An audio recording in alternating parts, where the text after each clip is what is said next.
Hello everyone, welcome to NCERT SSC vision. आज हम class 9th के साइंस के chapter force and laws of motion को लेकर आए हैं। इसे हम एनिमेशंस और विजुअल्स की हेल्प से इजी वे में और रियल लाइफ एग्जांपल्स के साथ कवर करेंगे और उसके साथ साथ हम उनके न्यूमेरिकल्स भी सोल्व करेंगे। इससे पहले हमने मोशन और उसके टाइप्स के बारे में पढ़ा है। नाउ कुछ क्वेश्चंस उठते हैं, जैसे मोशन किस वजह से होता है, या जितने भी टाइप ऑफ मोशंस हैं उन सभी को किसी कारण की जरूरत होती है, या कैसे कोई फोर्स किसी भी ऑब्जेक्ट की स्टेट ऑफ मोशन को चेंज कर सकता है, या जो लॉज ऑफ मोशन होते हैं वो क्या होते हैं। इन सभी क्वेश्चंस का आंसर हम इस चैप्टर से पता करेंगे। तो चलिए शुरू करते हैं बिना ज्यादा टाइम वेस्ट किए हुए। आमतौर पर किसी भी ऑब्जेक्ट को चलाने या उसे रोकने के लिए कुछ मस्कुलर एफर्ट्स डालने की आवश्यकता होती है। ये एफर्ट्स किसी भी ऑब्जेक्ट को खींचने, उसे धक्का देने या उसे हिट करने की फॉर्म में हो सकते हैं, जो कि उस ऑब्जेक्ट की स्टेट ऑफ मोशन को चेंज कर सकते हैं। इन्हीं एफर्ट्स को जो पुश, पुल और हिट की फॉर्म में होते हैं उन्हें हम फोर्स कहते हैं। तो चलिए अब हम देखते हैं what a force can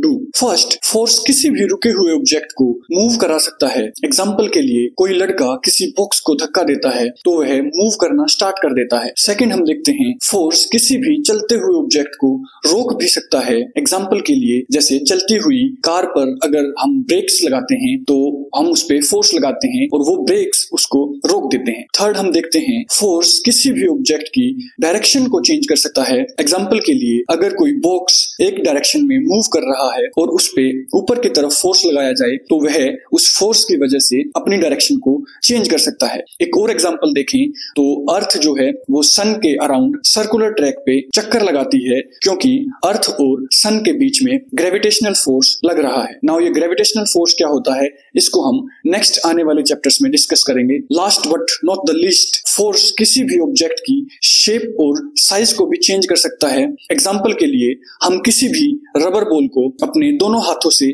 press करते हैं तो वह उसकी शेप और साइज को चेंज कर सकता है। दूसरा एग्जांपल अगर हम देखें तो किसी भी स्प्रिंग को दोनों तरफ से खींचने से वो अपनी शेप को या साइज को चेंज कर लेता है। Now let's talk about balanced and unbalanced forces. चलिए इसको एक एग्जांपल लेके समझते हैं। हमने एक वुडन ब्लॉक लिया है जिसके दोनों एंड पे हमने स्ट्रिंग्स बांध ली हैं, लेट अस से एक्स एंड वाई।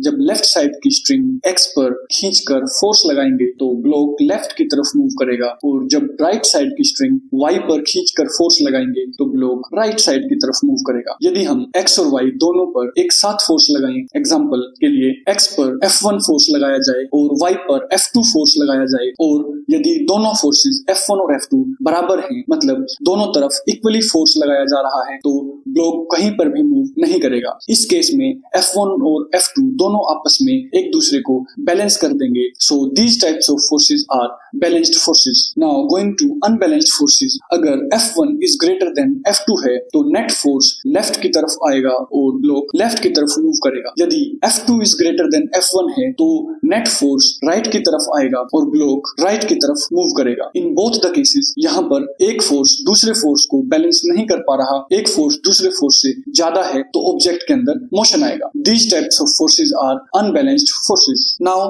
चलिए एक और एग्जांपल के साथ इसे समझते हैं।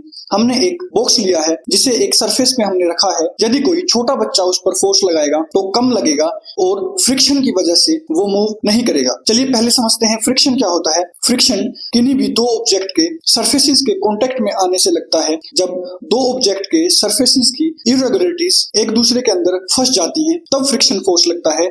स्मूथ सरफेस का फ्रिक्शन कम होता है और रफ सरफेस का फ्रिक्शन ज्यादा होता है। तो इस केस में F2 friction force F1 force जो बच्चा अप्लाई कर रहा है उसको बैलेंस कर देगा और ऑब्जेक्ट मूव नहीं करेगा। So these types of forces are balanced forces. तो चलिए अब हम देखते हैं यदि दो छोटे बच्चे फोर्स लगाते हैं तब क्या होगा। फोर्स अब भी F2 फ्रिक्शन फोर्स से कम होगा तो ऑब्जेक्ट अब भी मूव नहीं करेगा। लेट अस से फोर्स को हम बढ़ाते रहे, एक टाइम ऐसा आएगा जब F1 फोर्स F2 से फ्रिक्शन से ज्यादा हो जाएगा, तब ऑब्जेक्ट F1 की डायरेक्शन में मूव करना स्टार्ट कर देगा। अब F2 जो कि फ्रिक्शन है और F1 जो कि अप्लाइड फोर्स है बच्चों के द्वारा, उसको बैलेंस नहीं कर पाएगा। So these types of forces are unbalanced forces. Now let's see, for many centuries motion, और मोशन किस वजह से होता है, ये प्रॉब्लम साइंटिस्ट को कंफ्यूज कर रही थी। जैसे कोई साइकिल पर अगर पेडल मारना बंद कर दिया जाए तो कुछ टाइम बाद वो रुक जाएगी। इससे हमें यह पता चलता है कि शायद रेस्ट ही किसी भी ऑब्जेक्ट की नेचुरल स्टेट है।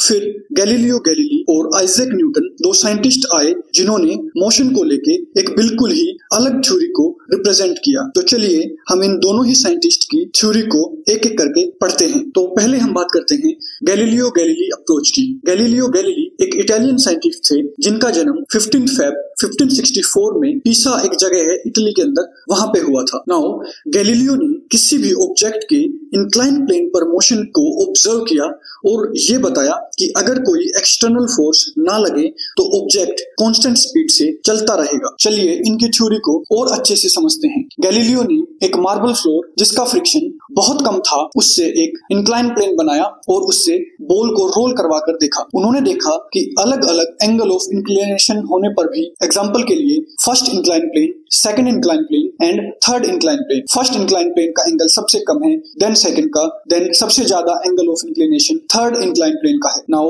अलग अलग एंगल इंक्लिनेशन होने पर भी बॉल जो है वो सेम हाइट को ही अचीव कर रही थी। फर्स्ट इंक्लाइन प्लेन पर ज्यादा डिस्टेंस ट्रेवल करके, सेकंड पर उससे कम और थर्ड पर सबसे कम डिस्टेंस ट्रेवल करके वो सेम हाइट को ही अचीव हर बार कर रही थी। इससे हमें ये पता चलता है कि किसी भी ऑब्जेक्ट पर जब हम एक्सटर्नल फोर्स को नहीं लगाते तो वो कांस्टेंट स्पीड से चलता रहता है। इसको एक और तरीके से समझते हैं, अगर फ्रिक्शन ना के बराबर है, जीरो है, तो इंक्लाइन प्लेन को हटाकर अगर हम हॉरिजॉन्टल सरफेस पे बॉल को रोल करेंगे तो वो बॉल कभी भी स्टॉप नहीं होगी। जनरली सिचुएशंस में ये पॉसिबल नहीं होता कि फ्रिक्शन कंप्लीटली जीरो हो सके, स्पेस में ये पॉसिबल होता है। तो ये थी Galileo's approach. Now let's talk about Newton's approach. Isaac Newton was an English scientist जिनका जन्म 4 जनवरी 1643 को यूके के अंदर हुआ था। नाउ न्यूटन ने फर्दर स्टडी किया गैलीलियोस के आइडिया को और 3 फंडामेंटल लॉज ऑफ मोशन को रिप्रेजेंट किया। इन्हीं लॉज को हम न्यूटन्स लॉ ऑफ मोशन के नाम से आज जानते हैं। तो चलिए इन लॉज को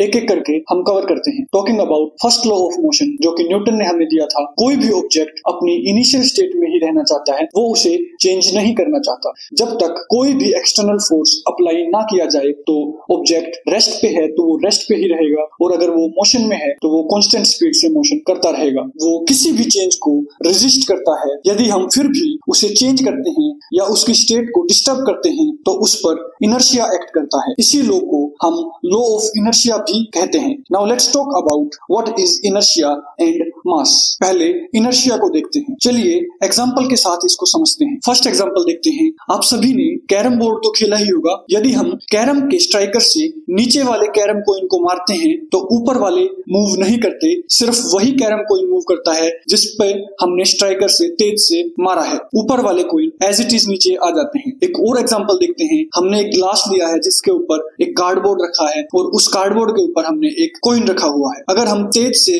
कार्डबोर्ड को मारते हैं तो कार्डबोर्ड पर रखा ऊपर वाला कॉइन एज इट इज नीचे ग्लास के अंदर गिर जाता है, वो मोशन नहीं करता। तो इनसे हमें पता चलता है कि रेस्ट पर रखी चीज रेस्ट पर ही रहना चाहती है और मोशन में रखी चीज मोशन में रहना चाहती है। इसी प्रॉपर्टी को हम इनर्शिया कहते हैं। सो inertia is the natural tendency of an object to resist a change in its state of motion or state of rest. Now, talking about types of inertia, there are 3 types of inertia: inertia of rest, inertia of motion and inertia of direction. पहले देखते हैं inertia of rest. कोई भी object rest पे रखा है तो rest पे ही रहना चाहता है। अगर हम फिर भी फोर्स लगा के उसको मोशन में लाने की कोशिश करते हैं तो हमें एक पीछे की तरफ झटका सा महसूस होता है। एग्जाम्पल के लिए, यदि एक रुकी हुई बस चलती है तो पीछे की तरफ एक धक्का सा लगता है। इसी को हम इनर्शिया ऑफ रेस्ट कहते हैं। चलिए इनर्शिया ऑफ मोशन देखते हैं। कोई भी ऑब्जेक्ट यदि मोशन में है तो वह मोशन में ही रहना चाहेगा। यदि हम उसे रोकने की कोशिश करेंगे तो एक आगे की तरफ झटका महसूस होता है। ये बात ध्यान रखने की है।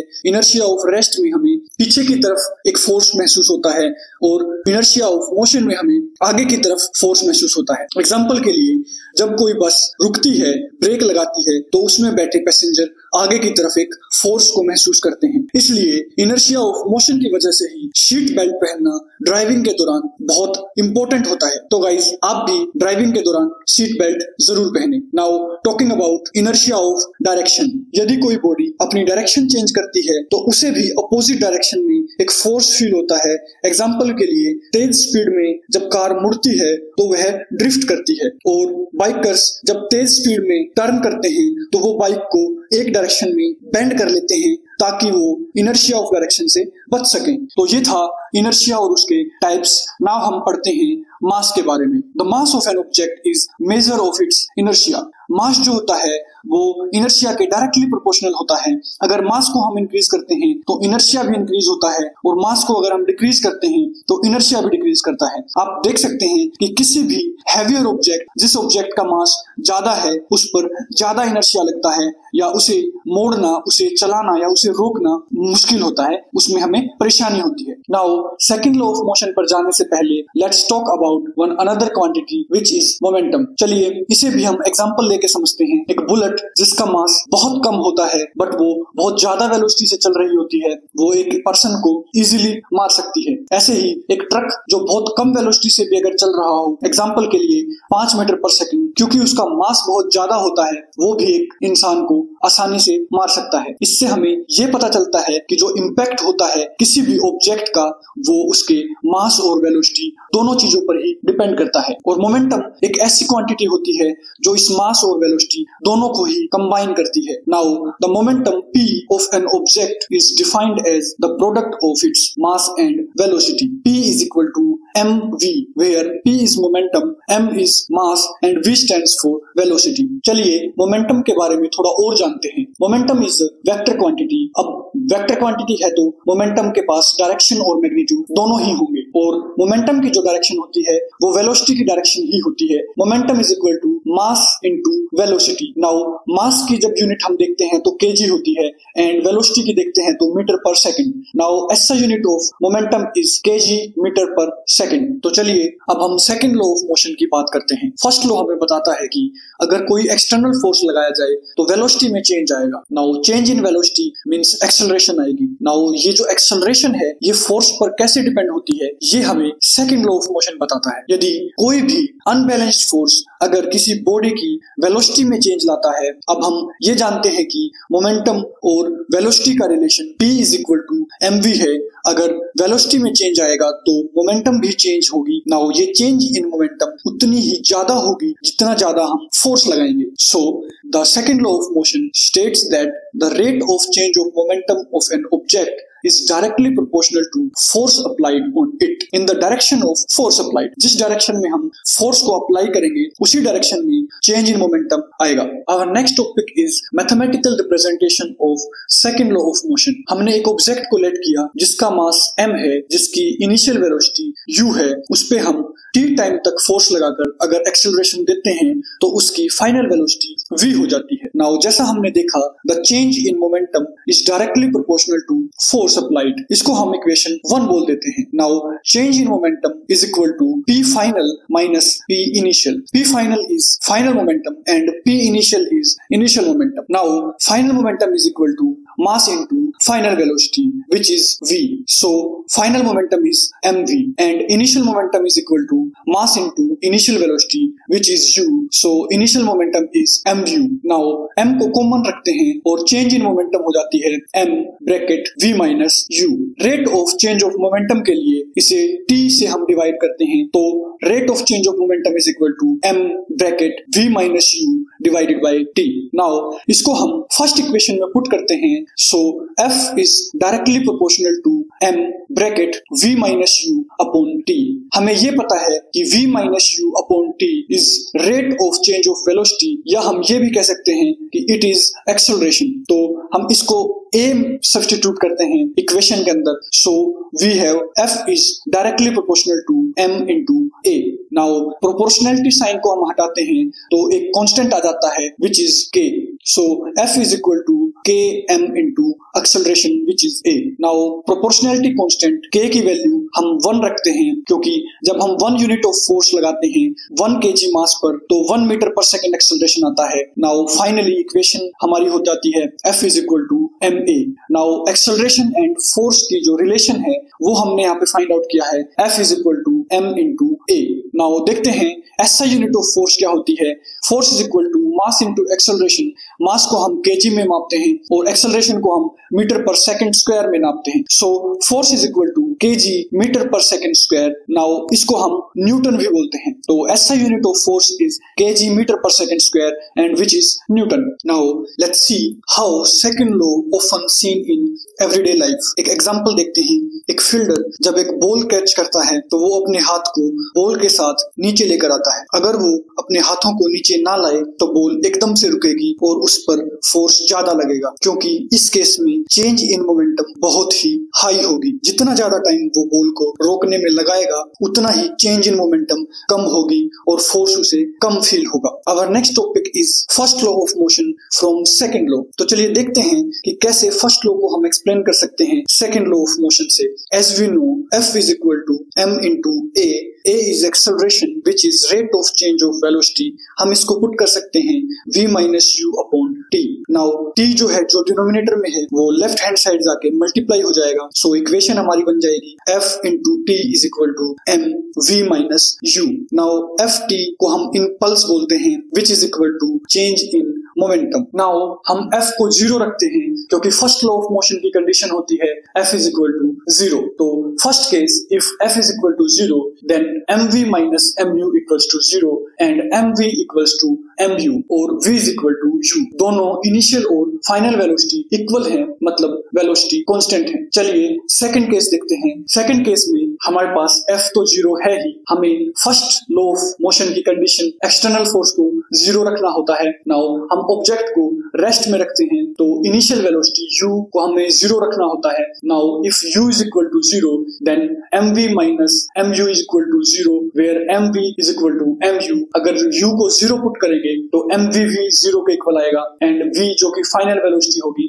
वो भी 0 आएगी। इसका मतलब ऑब्जेक्ट रेस्ट पे ही रहेगा अगर हमने उसको रेस्ट पे रखा है। इससे हमें ये पता चलता है कि यदि एक्सटर्नल फोर्स हम 0 रखेंगे देन कांस्टेंट स्पीड रहती है और रेस्ट का ऑब्जेक्ट रेस्ट में ही रहता है। यही फर्स्ट लॉ ऑफ मोशन हमें एक्सप्लेन करता है। तो हमने देखा सेकंड लॉ ऑफ मोशन से फर्स्ट लॉ ऑफ मोशन को हम कैसे एक्सप्लेन कर सकते हैं। तो चलिए गाइस, अब हम कुछ न्यूमेरिकल्स को सोल्व करना सीखते हैं। एग्जांपल फर्स्ट हमने लिया है, एक ऑब्जेक्ट है जिसका मास 5 kg है। इनिशियली वो 3 मीटर पर सेकंड की वेलोसिटी से चल रहा होता है, देन उस पे एक कांस्टेंट फोर्स अप्लाई किया जाता है 2 सेकंड तक और उसकी फाइनल वेलोसिटी हो जाती है 7 मीटर पर सेकंड। नाउ हमें फर्स्ट फाइंड आउट करना है कि उस पे कितना कांस्टेंट फोर्स अप्लाई किया गया है। सेकंड पार्ट में हमें फाइंड आउट करना है कि अगर वही सेम कांस्टेंट फोर्स हम अप्लाई करें 5 सेकंड तक 2 सेकंड की बजाय तो फाइनल वेलोसिटी क्या हो जाएगी। तो चलिए एक एक करके इसको फाइंड आउट करते हैं। तो चलिए गाइस इसको सोल्व करते हैं। सबसे पहले हम इसमें लिखते हैं कि क्या क्या चीजें हमें गिवन है। u is equal to 3 metre पर second, v is equal to 7 metre पर सेकंड, टाइम हमें 2 सेकंड गिवन है and mass is equal to 5 kg हमें गिवन है। So as we know F is equal to m into a। हमें सबसे पहले इसमें वैल्यूज पुट करने से पहले एक्सेलरेशन की वैल्यू फाइंड आउट करनी पड़ेगी। So acceleration is equal to v minus u upon t on putting values 7 minus 3 upon 2 which is equal to 4 upon 2 equals to 2 metre पर सेकंड स्क्वायर। नाउ एक्सेलरेशन हमने find out कर ली, इसकी value हम F is equal to ma वाली equation में जब put करेंगे तो F is equal to 5 kg into 2 metre पर second square which is equal to 10 newton. तो फर्स्ट पार्ट में फोर्स हमने फाइंड आउट किया है। Now on going to second part. तो चलिए देखते हैं, अब हमें फाइनल वेलोसिटी फाइंड आउट करनी है। तो first equation of motion v which is equal to u plus at। u is equal to 3 metre पर सेकंड, a हमने फाइंड आउट किया है 2 मीटर पर सेकंड स्क्वायर एंड t हमें पता है 5 सेकंड के लिए। Now v is equal to 3 metre पर सेकंड प्लस 2 मीटर पर second square into 5 seconds which is equal to 13 metre पर सेकंड। नाउ फाइनल वेलोसिटी हमने फाइंड आउट की है 13 मीटर पर सेकंड। चलिए गाइस सेकंड न्यूमेरिकल देखते हैं। हमें एक मास गिवन है जो 2 kg है, वो 5 मीटर पर सेकंड स्क्वायर की एक्सेलरेशन से एक्सेलरेट करता है और एक और मास गिवन है जो कि 4 kg है और वो 2 मीटर पर सेकंड स्क्वायर की एक्सेलरेशन से एक्सेलरेट करता है। नाउ हमें दोनों ही केसेस में फोर्स फाइंड आउट करना है और बताना है कि कौन सा फोर्स ज्यादा होगा। तो चलिए गाइस इसको सोल्व करते हैं। सबसे पहले हम लिखते हैं फर्स्ट ऑब्जेक्ट के लिए m1 equals to 2 kg and a1 equals to 5 metre पर सेकंड स्क्वायर। सेकंड ऑब्जेक्ट के लिए m2 equals to 4 kg and a2 equals to 2 metre पर सेकंड स्क्वायर। नाउ फर्स्ट हम ऑब्जेक्ट ऑब्जेक्ट का फाइंड करते हैं force which is equal to F1। Now M1 and A1 की values put करते हैं, so F1 equals to 5 into 2 which is 10 Newton. Now for second object F2 हम find out करते हैं which is 2 into 4 which is 8 Newton. Now आपको ये ध्यान रखना है कि यहाँ पे आप साथ में SI यूनिट्स भी पुट करते चलेंगे, तो एक हमारे पास आ रहा है 10 newton and the second one आ रहा है 8 न्यूटन, तो F1 is greater than F2। चलिए गाइस एक और क्वेश्चन को हम सोल्व करते हैं, एग्जांपल 3। सो गाइस इसमें हमें एक वेलोसिटी टाइम ग्राफ गिवन है 20 ग्राम की बॉल का, जो कि एक स्ट्रेट लाइन में एक लॉन्ग टेबल पर चल रही है। नाउ इनिशियल वेलोसिटी उसकी 20 सेंटीमीटर पर सेकंड है। नाउ वो वेलोसिटी कॉन्स्टेंटली डिक्रीज होती है और 10 सेकंड में रेस्ट पे आ जाती है। तो हमें फाइंड आउट करना है कि टेबल ने बॉल पर कितना फोर्स एक्सर्ट किया। Now as we know F is equal to ma। Now इसमें वैल्यूज पुट करने के पहले हमें एक्सेलरेशन की वैल्यू फाइंड आउट करनी होगी। सबसे पहले हम लिख लेते हैं क्या क्या चीजें हमें गिवन है। v जो कि फाइनल वेलोसिटी है हमें गिवन है 0 सेंटीमीटर पर सेकंड, इनिशियल वेलोसिटी हमें गिवन है 20 सेंटीमीटर पर सेकंड, टाइम हमें गिवन है 10 seconds and mass is equal to 20 gram. Now on putting values acceleration a is equal to v minus u upon t which is equal to 0 centimeter per second minus 20 centimeter per second upon 10 second equals to minus 2 centimeter per second square। Now आप यहाँ पे देख सकते हैं कि acceleration negative में आई है क्योंकि यहाँ पे वेलोसिटी कॉन्स्टेंटली डिक्रीज हो रही है, तो this is the case of retardation. Now जो हमारे पास यहाँ पे एक्सेलरेशन आई है इसको SI यूनिट में जब चेंज करेंगे तो minus 2 centimeter per second square is equal to minus 0.02 metre पर सेकंड स्क्वायर। नाउ हमारे पास मास गिवन है जो कि 20 ग्राम है, इसको भी SI यूनिट में चेंज करेंगे which is kg, so 20 gram is equal to 20 upon 1000 kgs। Now इसके इनको डायरेक्ट पुट करेंगे F is equal to ma वाली इक्वेशन के अंदर फोर्स निकालने के लिए, तो फोर्स इज इक्वल टू